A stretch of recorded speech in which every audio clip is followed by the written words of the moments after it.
Dans le numéro inédit de Cauchemar en cuisine diffusé ce jeudi 9 novembre sur M6, Philippe Etchebest se rend dans l'Aveyron à la rencontre d'une mère et de son fils dont le restaurant est déserté par les clients.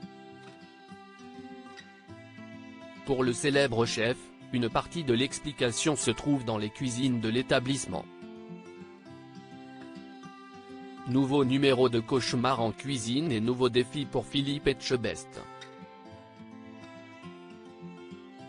Ce jeudi 9 novembre à partir de 21h10, le célèbre chef étoilé qui vient en aide au restaurant en difficulté se rend à Bertholène, une petite commune située près de Rodez dans l'Aveyron. Sur place, il va faire la connaissance de Marie, la chef de cuisine qui a fait appel à lui ainsi que de son fils Emmanuel, qui gère seul le restaurant depuis 6 ans déjà. L'établissement qui fonctionnait bien au début est aujourd'hui déserté par les clients.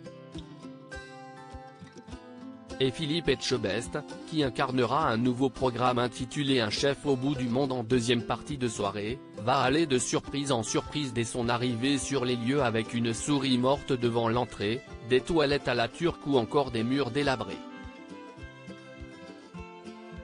Un panneau insolite dans le restaurant de Cauchemar en cuisine, le chef est votre guide.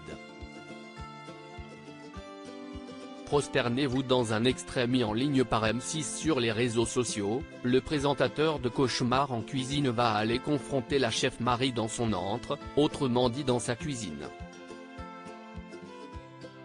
Le panneau situé à côté de la porte donne le ton puisqu'on peut y lire « Big Boss, zone de non-droit ». Ici tout est sous contrôle. Le chef ordonne, vous exécutez.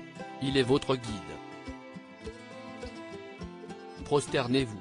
Cet avertissement oblige Philippe Etchebest à s'emparer non sans humour d'une baguette pour se défendre. Face à Marie, il n'hésite pas à lancer, vous me faites peur.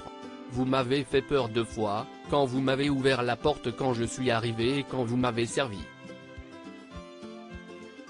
Philippe Etchebest très cash face à une restauratrice dans Cauchemar en cuisine sur M6 et le chef de poursuivre ainsi sa diatribe, je me doute que derrière je n'aille pas un grand professionnel. Mais j'ai goûté moins bon dans Cauchemar en cuisine.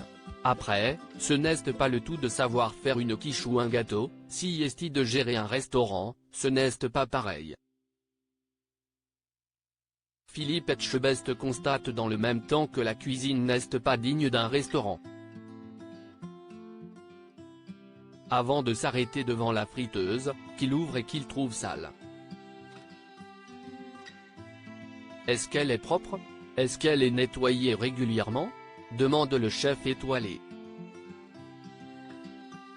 La restauratrice lui tient tête et répond à plusieurs reprises par l'affirmative, jusqu'à ce qu'il modifie sa question, est-ce qu'elle est nettoyée quotidiennement? À cela, Marie se résout à dire non. Ici, si est-il les portes de l'enfer, réagit la restauratrice de Cauchemar en cuisine munie d'une lampe torche. Philippe Etchebest emmène ensuite la Véronnaise dans l'arrière-salle du restaurant pour faire le constat d'un bazar sans nom.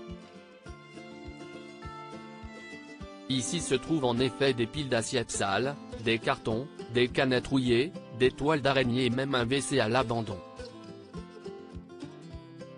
Ici, si est-il les portes de l'enfer, déplore elle-même Marie.